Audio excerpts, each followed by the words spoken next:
कभी कभी जिंदगी एक ही दिन में इंसान से सब कुछ छीन लेती है और फिर वही दिन इंसान को वो अक्ल सिखाता है जो बरसों में भी नहीं आती।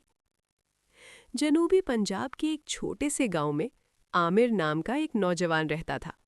आमिर की उम्र 24 साल थी, मगर हालात ने उसे वक्त से पहले समझदार बना दिया था।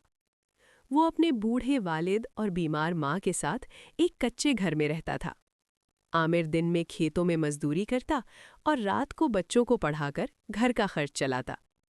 जिंदगी सख्त थी, मगर आमिर के दिल में शिकवा नहीं था, सिर्फ सब्र था। आमिर के वालिद हाजी सलीम कभी एक मेहनती किसान थे। एक हादसे ने उनकी टांग कमजोर कर दी और वो काम के काबिल न रहे। आमिर की माँ ज़ैनब बीबी अक्सर बीमारी की वजह से बिस्तर पर रहती थी। एक दिन गांव में खबर फैली कि करीबी शहर की फैक्ट्री में नौकरियां निकली हैं।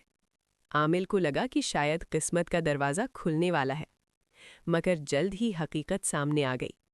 नौकरी के लिए रिश्वत देना ज़रूरी था। आमिर का दोस्त कामरान बोला, आमिर, समझदारी यही है कि पैसे दे दो, सब यही कर रहे हैं। आमिर खामोश रहा। उसके पास न रिश्वत के पैसे थे, न गलत काम करने का हौसला। उस रात आमिर देर तक जागता रहा। उसके सामने दो रास्ते थे, एक आसान मगर गलत, दूसरा मुश्किल मगर सच्चा। उसने दुआ की और खुद से कहा, मैं मुसीबत तो बर्दाश्त कर लूंगा, मगर बेईमानी नहीं। अगले दिन अचानक मूसलाधार बारिश शुरू हो गई। गांव का पुराना पुल टूट गया और कई लोग पानी में फंस गए। आमिर ने बगैर सोचे समझे लोगों को बचाना शुरू कर दिया। एक बुजुर्ग को बचाते हुए आमिर खुद जख्मी हो गया। वो बुजुर्ग कोई आम आदमी नहीं थे। उनका नाम मलिक रशीद था और वो शहर के एक बड़े अफसर थे। जब उन्हें होश आया और सारी हकीकत मालूम हुई तो वो आमिर की ईमानदारी से मुतासिर हो गए। चंद दिन बाद आमिर को शहर बुलाया गया। वही फैक्ट्री, वही नौकरी, मगर इस बार बगैर रिश्वत, इज्जत के साथ।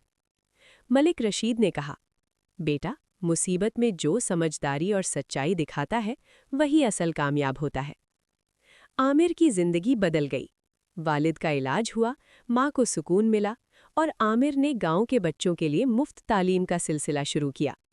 वो जान चुका था कि मुसीबत अक्ल पैदा करती है और समझदारी इंसान को बुलंद कर देती है। मुसीबत इंसान को कमज़ोर करने नहीं आती, वो उसे समझदार और मजबूत बनाने आती है।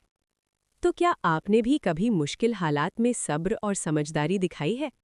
नीचे कमेंट्स में अपनी कहानी शेयर करें और अपने दोस्तों के साथ ये सबक आमोज़ कहानी ज़रूर शेयर करें।